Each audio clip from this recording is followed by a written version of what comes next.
পঞ্চম শ্রেণীর গণিত বই এবছর অনেকটা বদলানো হয়েছে। পঞ্চম শ্রেণীর গণিত বইয়ের মধ্যে কি কি আছে, কোন কোন বিষয়গুলো নতুন করে এসেছে, সবগুলো আমরা ধারাবাহিকভাবে দেখব। বইটা কিন্তু খুবই সুন্দর করেছে এবং ফ্রেশ। এবার বইটা খুবই দেখতে অনেক সুন্দর। আমরা যদি এই বইটার সূচিপত্র দেখি, যেমন চরিত্র ও প্রতীকের ব্যাখ্যা, এখানে এগুলো ব্যাখ্যা দিয়েছে, এগুলো আমরা পরে পড়বো যখন ধারাবাহিকভাবে আলোচনা শুরু করব।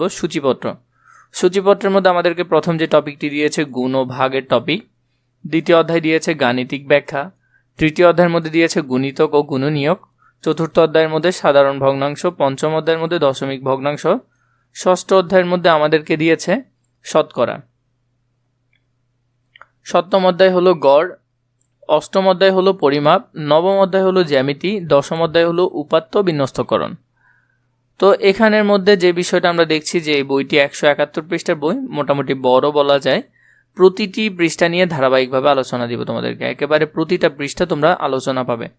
এর জন্য আমাদের চ্যানেলকে সাবস্ক্রাইব করে রাখবে এবং ধারাবাহিক ভিডিওগুলো পেতে তোমরা আমাদের চ্যানেলের প্লে লিস্টে যাবে, সেখানেই দেখবে প্রতিটা ভিডিও ধারাবাহিকভাবে আছে।